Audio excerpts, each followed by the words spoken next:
Lipton Tea and Lipton Soup present Inner Sanctum Mysteries, starring Lee Bowman.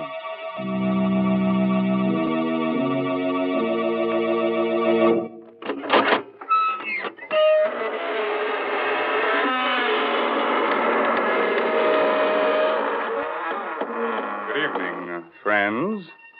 This is your host, Raymond. Welcome to the Inner Sanctum. Come in, won't you? What are you staring at? The walls. Well, you know that old saying about walls having ears. Well, these walls have eyes and a nice assortment of fingers and hands. One of them has a heart, but you can't beat that.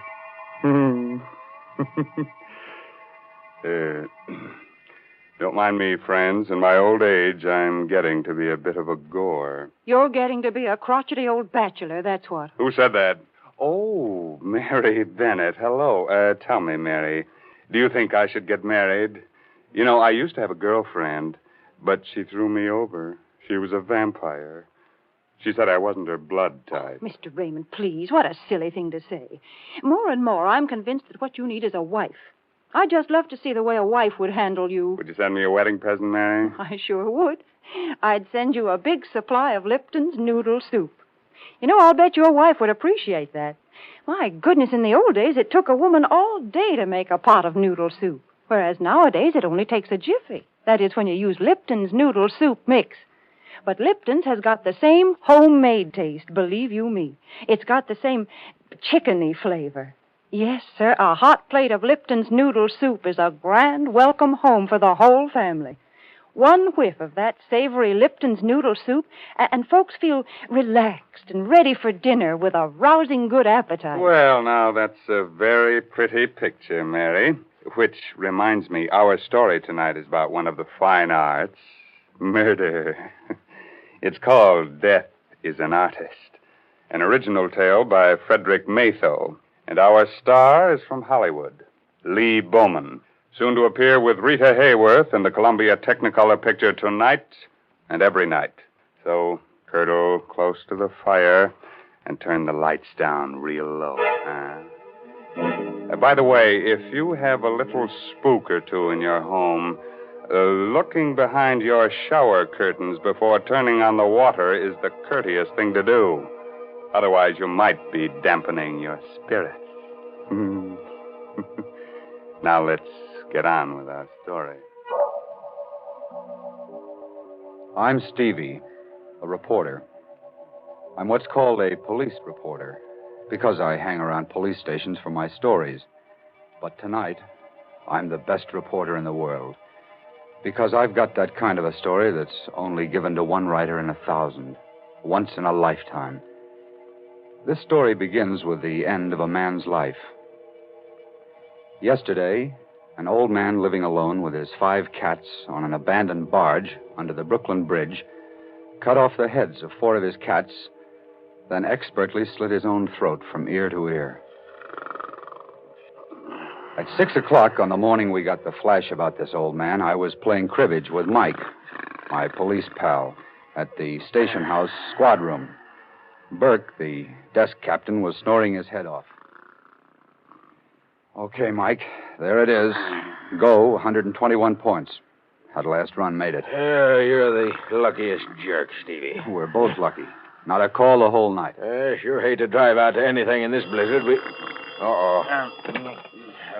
Police, 84th Precinct, Brooklyn. What? Yeah. Wait, say that slower. You haven't seen him in a week. His cats ain't around. Oh, but lady... Huh? Blood in the snow. Well, that's different, sure. Yeah, okay, thanks. What's up, Captain? Some dame passes an old barge down the foot of the bridge on her way to work every day. Says an old bum lives there with his cats. Don't tell me I got to rescue a cat now. No, this coot talks to her real polite every morning. But she ain't seen him in a week.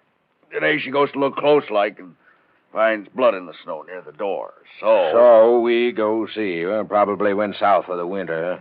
Coming along, Stevie? Yeah, but I don't like it. Burke mentioned cats, and I hate cats. And I hate people who keep cats.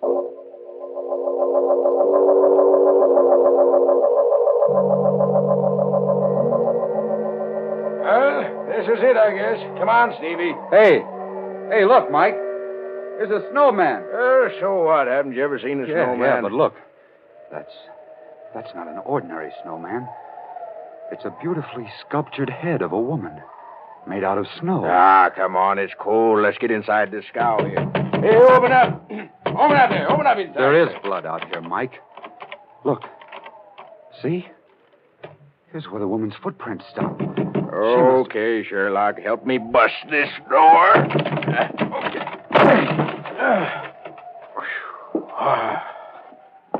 Oh, what's the matter with you? Look on the floor. Holy mackerel. 1, 2, 3, 4 cats with their heads cut off. And another one. Alive. Hey, where are you going? I told you I can't stand them dead or alive. One of them clawed me when I was a kid. Stevie, get a load of this over here on the bed. He did a good job. From ear to ear. He had done a good job. He was naked to the waist, and his hairy torso was bathed in blood.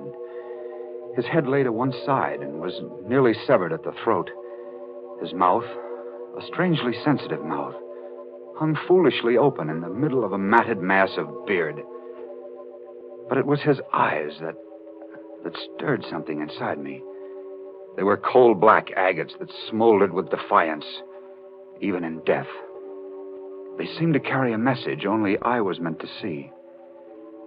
I turned away and stumbled over a small wooden box. It contained clay fragments. An impulse seized me, and I carried the box outside. What do you want that box of trash for? I'm not sure. I just felt I ought to take it along. Mind?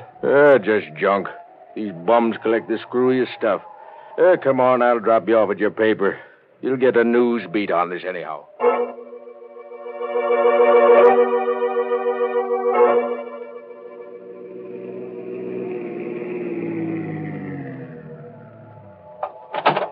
Okay, Mike. Thanks. I'll call you later to see if you identify the old bird. All right, Stevie. Hey, here's that box of junk. You want it? Oh, yeah. Yeah, thanks, Mike. I wrote the item. All we could learn was that he was Ivan. No fingerprints on record, no relatives, just Ivan. So he stayed just Ivan to 250,000 readers and to the police. But to me, he was a man who had not yet died. I poked through the rubble of clay in the box, and I was about to throw the whole mess out when a time-blackened metal tag caught my eye. It was the kind of tag used to mark paintings or statues.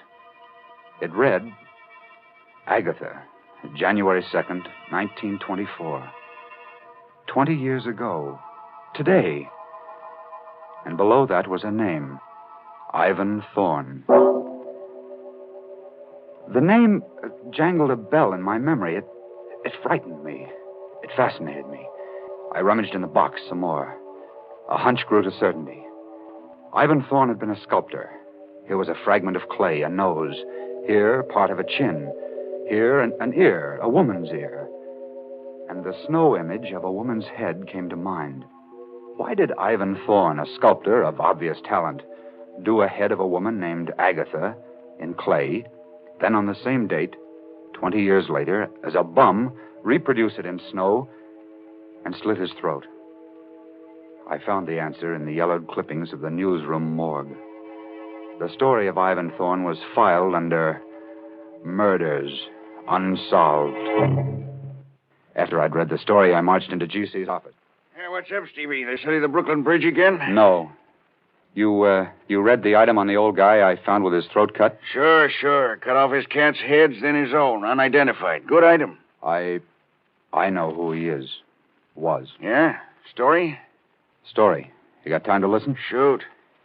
Well, this begins in a sculptor's studio off Washington Square on a stormy night long ago. Ivan Thorne and Agatha, his wife, were having words. For the last time, Agatha. Are you really going through with this divorce foolishness? For the last time, yes. I'm tired of living from hand to mouth. I'm tired of your stupid statues. I'm tired of your stupid cats.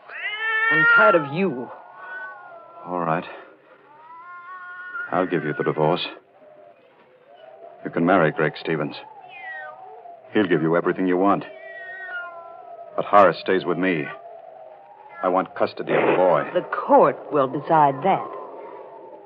Agatha, I've been working on that head of you for a year. It's good. I think the museum will... Oh, that thing? It doesn't even come close to looking like me. Of course, that head isn't you. It's what I remember you as when I first met you. Ivan, let go of me. You're hurting me. All right. I'll let go of you. But I'm going to finish that head, Agatha. And you're going to help me. I will not. You'll get your divorce. Only if you agree in writing. Depose me one day each month for 6 months. I must finish it. 6 months, hmm? And what about Horace? He's away at school all the time. We'll let the court decide a decent arrangement. All right, Ivan, I'll do that. Give me that pen. Here. I, Agatha Thorne, agree to pose for a sculptured head by Ivan Thorne on the first day of each month for 6 months. Signed, Agatha Thorne. There you are.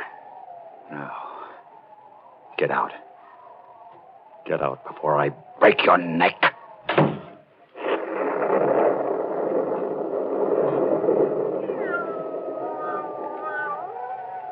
She's gone. She's gone. But I'll see her again. 6 more times. That's all I need. 6 more times.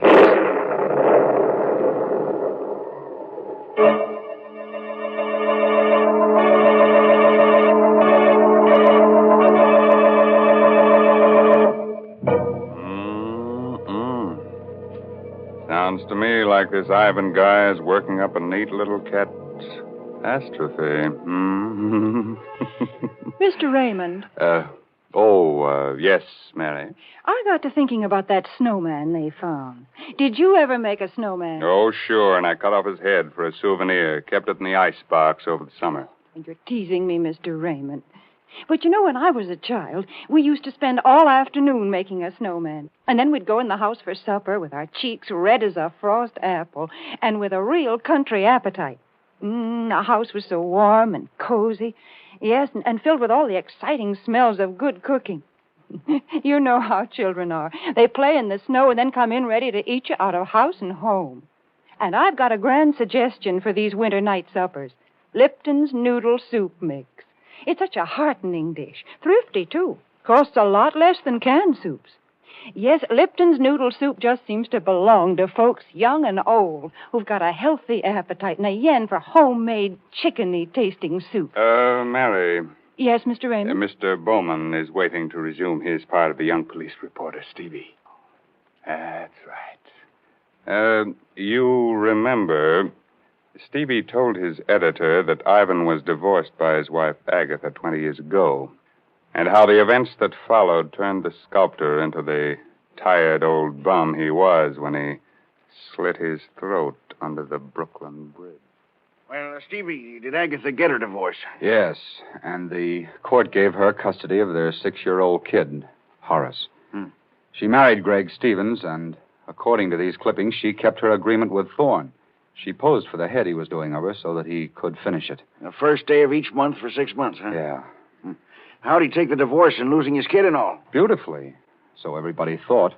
It got to be the talk of the town. The three of them, Agatha, Greg, and Ivan, seemed to get along fine together.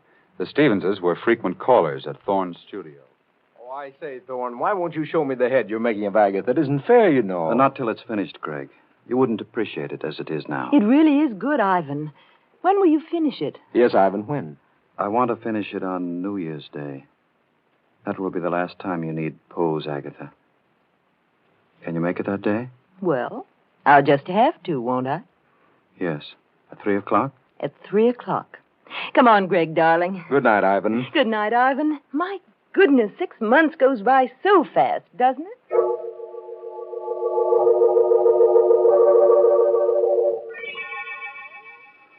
Six months. I gave them 6 months. One day it's over. One day is the last day she poses for me. One day I'll finish that head. I love her. And for 6 months, 6 centuries, she belonged to that idiot. He took my son from me. You can't hear me, Agatha. Can you? This is you and Clay. You can't hear me. Everybody thinks it's wonderful that Ivan Thorne is such a good sport about it. I fooled them all. I fooled you. Yes.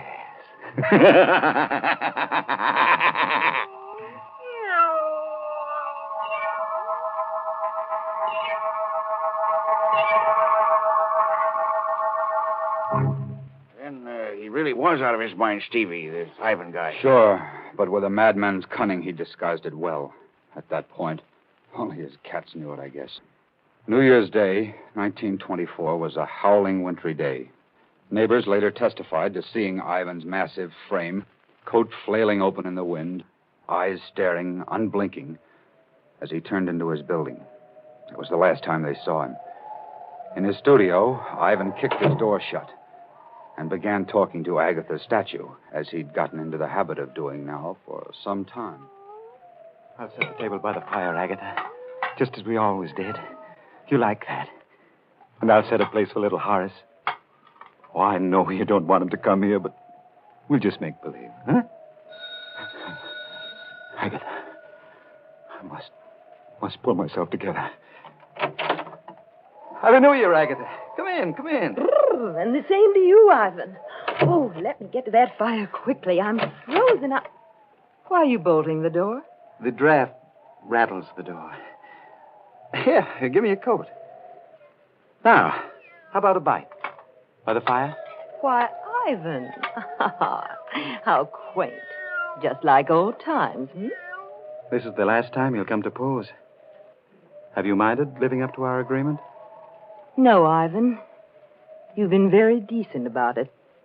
But tell me, why are you so set on finishing the head you're doing of me? Have you ever seen a human skull, Agatha? Ugly thing.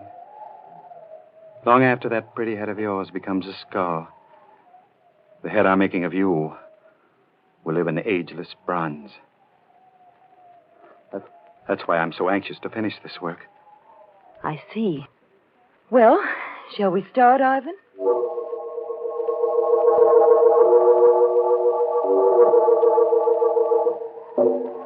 Ivan, you're not working. You're just staring at me.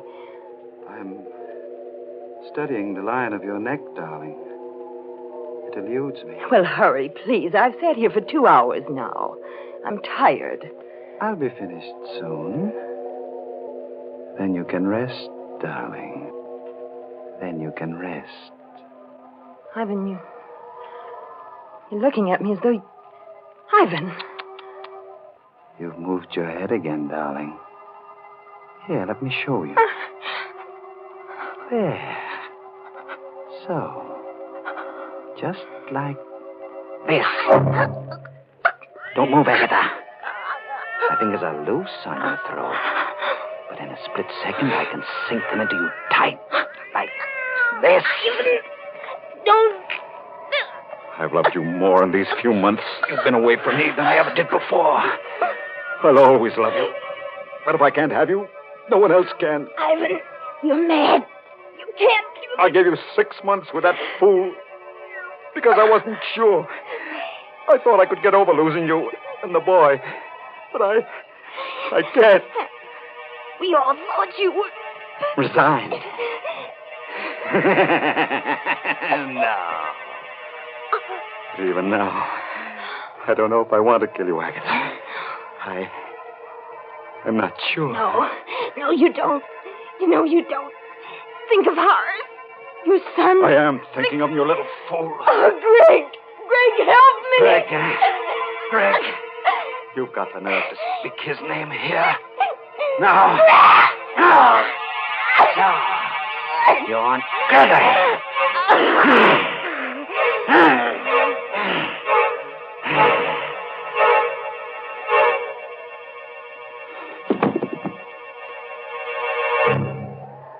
Agatha, I did it. But you made me do it. How beautiful you are. Dead. Look at this clay head. Agatha, see, I was wrong. You're much more beautiful. I've changed my mind. I don't want fame. I don't want a statue. I want you. See, Agatha, I've broken it, smashed it. It's Greg Stevens who should die. He did all this to us. I'll go see Greg. That's it. But I must be careful now. I must make Greg suffer. Oh.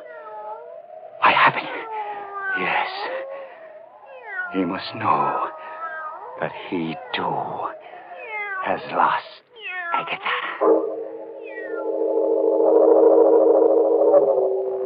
Wow, that's some yarn, Stevie. He actually strangled Agatha, huh? What happened then? He left his studio and called at the Stevens' house a little after 6. Greg Stevens and young Horace were the only ones there, except for the butler. He testified that Ivan quietly asked to see Stevens alone. He had a bundle in his arms, covered with a piece of black velvet, when Gregory greeted him. Ivan, well, glad to see you, and Happy New Year to you. But where's Agatha? She was supposed to be with you. She'll turn up shortly.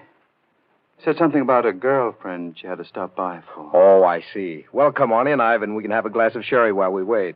Thanks. Put your package down somewhere on the table here. Thank you.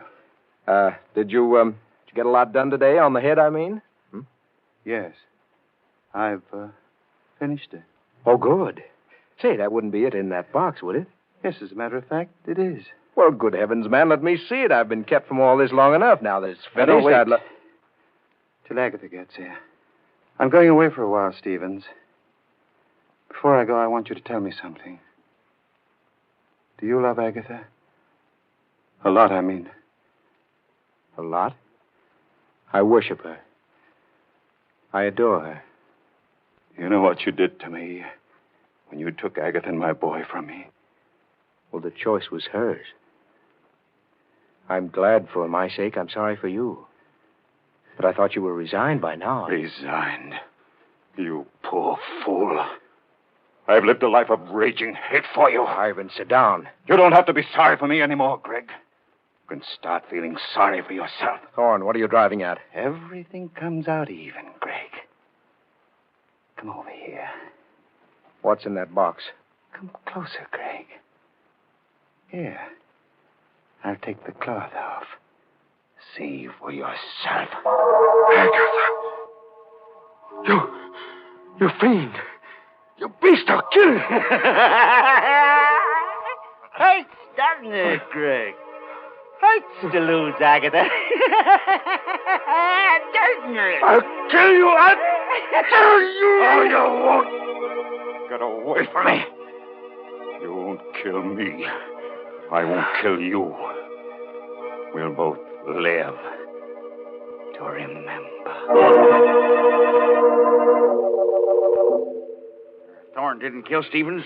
No, GC. He knocked him out. They found his footprints in the snow along with the kids. He must have stopped to say goodbye. What a story. He slit his throat this morning as a bum on a barge. Yeah. took his cats with him. The clay fragments I found in that box on the barge were all that was left of the clay head of Agatha. Nobody even found out how he got away or managed to stay hidden for 20 years? No, that's his secret. Well, write it up, stupid. I can't. I won't, G.C. You can't print that story. The devil I can't. Where's this Greg Stevens? Where's Horace, the kid? Find him. Greg Stevens died penniless and insane a year later. His kid was raised in an orphan asylum. Well, find the kid. Now, let's see. He'd be about 26 today. Maybe he doesn't know any of these things. What a scoop. Get busy. Look, you can't print this story. Why do you think I didn't write it up and hand it in? I feel sorry for the kid. I was raised in an asylum. A story's a story. What do I have to do? Draw you a diagram, G.C.? Why do you call me Stevie? Well, because your name is Stevens, I guess. And, good heavens. You don't mean... Yes, my name is Stevens. I never use my first name. I don't like it. It's Horace. That's right. You're Horace Stevens. Yes. My father was Ivan Thorne.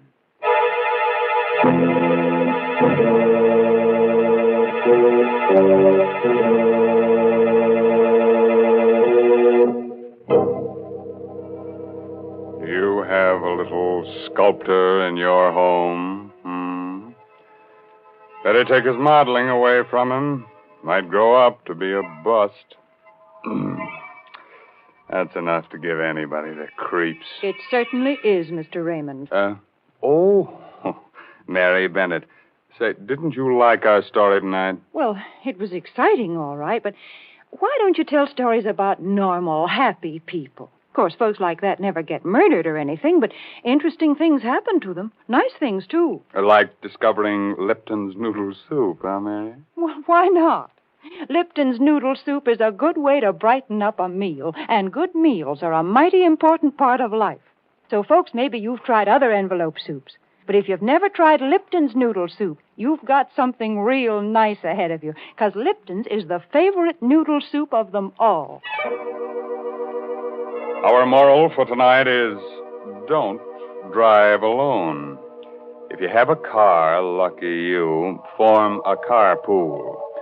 Then, if you should have a flat tire, you'll be among friends on that cold, cold highway. Fun, huh? And Uncle Sam says join a carpool, too. He's not kidding. He says your carpool will help save gas and tires, so look to it, Max. Yes, this month's Inner Sanctum mystery novel is Net of Cobwebs by Elizabeth Sanksay Holding. Oh, yes, and you won't forget to look for Lee Bowman with Rita Hayworth and the Columbia Technicolor picture Tonight and Every Night. Well, now it's time to say goodnight until next week at the same time when Lipton Tea and Lipton Soup again present another Inner Sanctum mystery directed by Hyman Brown. Good night. Pleasant dreams.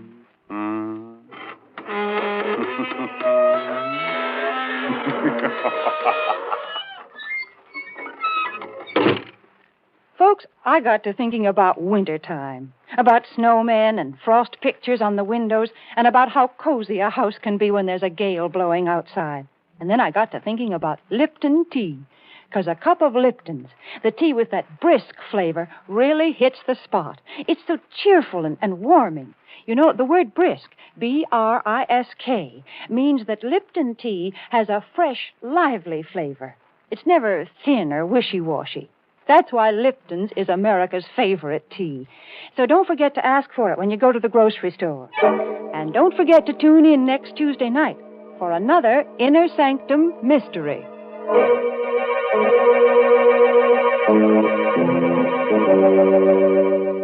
This is CBS, the Columbia Broadcasting System.